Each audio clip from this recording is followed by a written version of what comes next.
Mr. President, Excellencies, ladies and gentlemen, it's a great honor to be able to address you today.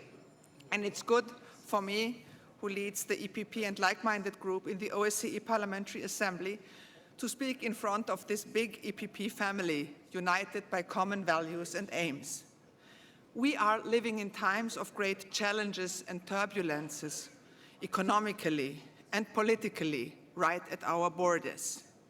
The EU has to play a role to spread democracy and foster progress in its neighborhood and in the wider world. And the OSCE plays an important part in this, to help the EU to achieve its aims. The OSCE I always regarded as a step on the ladder towards a membership in the EU for our neighbors in the European family. One of the most important works in which the OSCE can help is in the enlargement process. The enlargement process has become a success story for Europe. This process has to continue to create an area of peace and prosperity.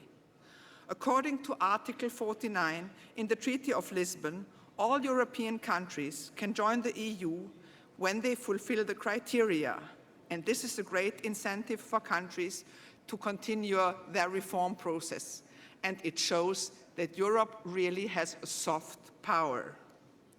It is good that this enlargement process is going to be discussed at the coming summit meeting.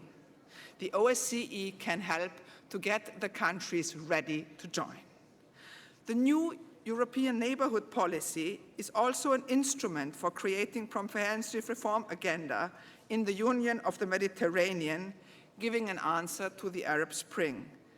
It helps to implement human rights and democracy in this exciting but troubled region. Through the OSCE and the EU together, we have other ways to get actively engaged in Eastern Europe, the Caucasus, and Russia. I just come from the OSCE Ministerial Council meeting in Vilnius. There we discussed in the OSCE-PA the Russian elections and the observation led by the OSCE.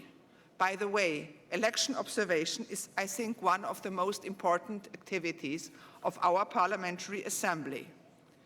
And when discussing the Russian elections, we from the EPP and like-minded group decided that we would table here an urgent resolution on Russia, taken up by the EPP presidency, to discuss the dangerous, undemocratic developments under Vladimir Putin.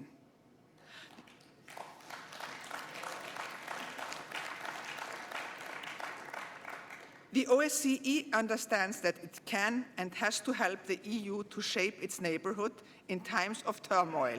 This shaping of the neighborhood and the enlargement process are absolute necessities. In these, we do whatever we can to help. Thank you.